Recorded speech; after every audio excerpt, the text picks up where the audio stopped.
Today we're going to be going through a Carburetor 1987 Suzuki Quadrunner 250, and we've got the carburetor off the machine already, and this is how you're going to want to clean it. We've got the top cap here. Obviously the throttle cable runs down into that top cap, and so we've got the throttle cable off already, but just spin this cap off, pull the spring and the cap off, and that cable, if you've got the cable connected still, your slide will come up with it, and that throttle cable will go down into this carburetor, into this slide here, and hook on this bottom groove. So to get that back on, then put the cap on there, put the spring, slide it all down in here, slide that cable down, and it'll hook on the bottom there on that round hole. So that's a cap. Make sure there's a seal up top here on that cap. Here's your idle adjust, and then here's your air fuel screw, mixture screw here. Now to adjust this, we've got it spun all the way out. It was 2 turns out. So if you take it out, just make sure you count how many times in you screw it down, so you go the same distance back out when you are installing it again. So if we screw it all the way in, it's supposed to be 2 turns out. We've got 1, 2. That's 2 turns out, and it's spring loaded, so it'll hold that air fuel screw in that position you want it to. We've got your choke here, and we've got your plunger underneath, and we've already taken that cable out as well. This cap spins off. To pull this cap and this plunger out, you've got to pull that knob out. So once you get out there, we've got the plunger down in this port here. And obviously, if you have the cable hooked up, as soon as you pull this cap off, everything will come out together. So that's your plunger, your spring, and your cap, and that's got an O-ring seal there that you want to make sure is in good condition before going back together. And we've got this knob here, and that is a 14 millimeter to unscrew that.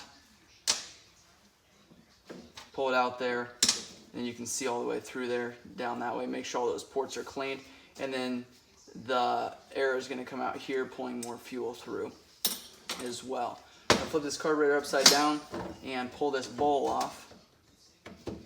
We've got 4 Phillips screws on the bottom here.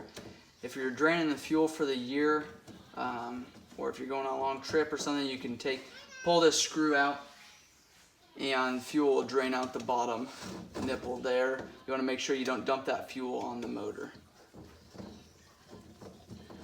Once we pull those 4 screws out, there's a seal. This bottom gasket here will a lot of times seal this cap, and if you take a screwdriver and just tap on it, a lot of times it'll break that seal free, and you're able to just pull that off. We've got your float here. If your carburetor is leaking when you've got it in the trailer, or put on hitting bumps and stuff like that, what that is fuel sloshing around here, drops down into this port here and dumps out the bottom. So if you're constantly having fuel drain out of here, you want to adjust your replace your needle and seat, or adjust your float height. And the way you do that, there's a tab right here that we can adjust, and you don't want to just adjust it if you need that needle and seat replaced. But if it's just occasionally leaking and it's giving you problems that way, you can push this tab down slightly.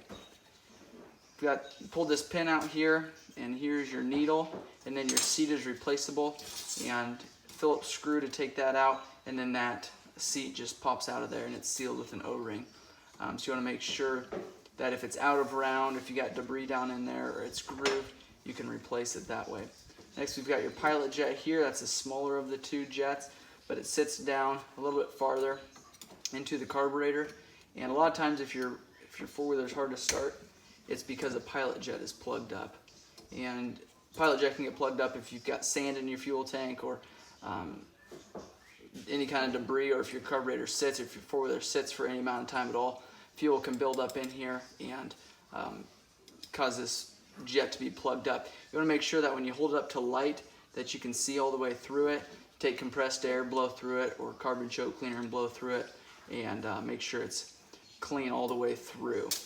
Next is your main jet here, and that's the larger of the 2, and it's removed with a flat screwdriver, and a lot of times this main jet holder comes out with it.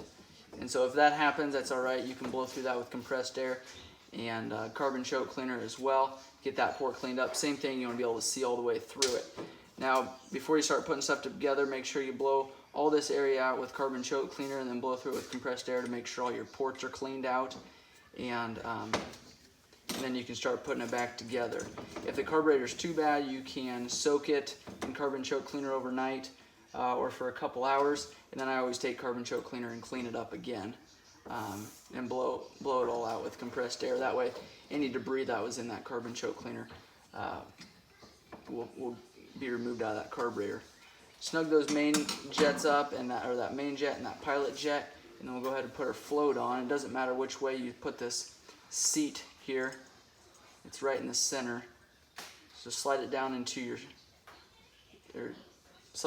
seat there, and take your pin and just run it through. If you're having problems getting this pin out, you can take a pick and you just want to use a small screwdriver and tap on it to loosen it up with that pick sticking down the end.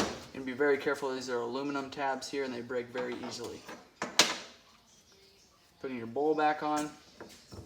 Make sure that this gasket is good before you go back together. If it's not, replace it. If you ordered a gasket, or if you ordered a carb rebuild kit, that gasket will come with it.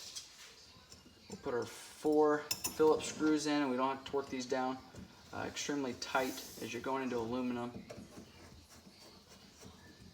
That'll just make it difficult for the next person to remove them.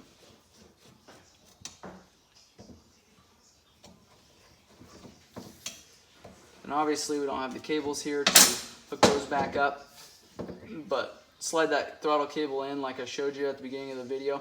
This will only go down one direction. It'll start both directions, but it'll actually only slide down one spot. It's got a tab that sticks out on this side, and then your pilot or your idle adjust hits on this part of the slide here.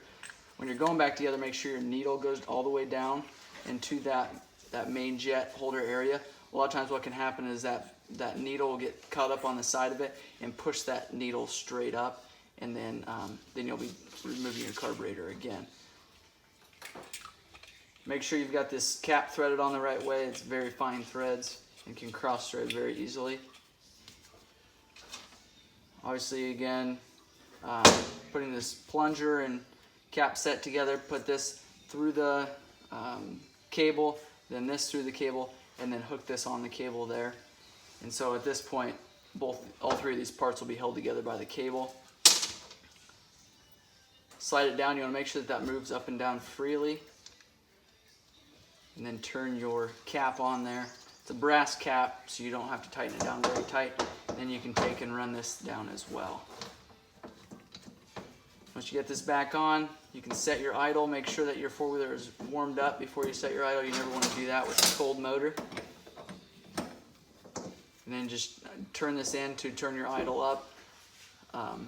Turn it counterclockwise to slow your idle down. Thanks for watching.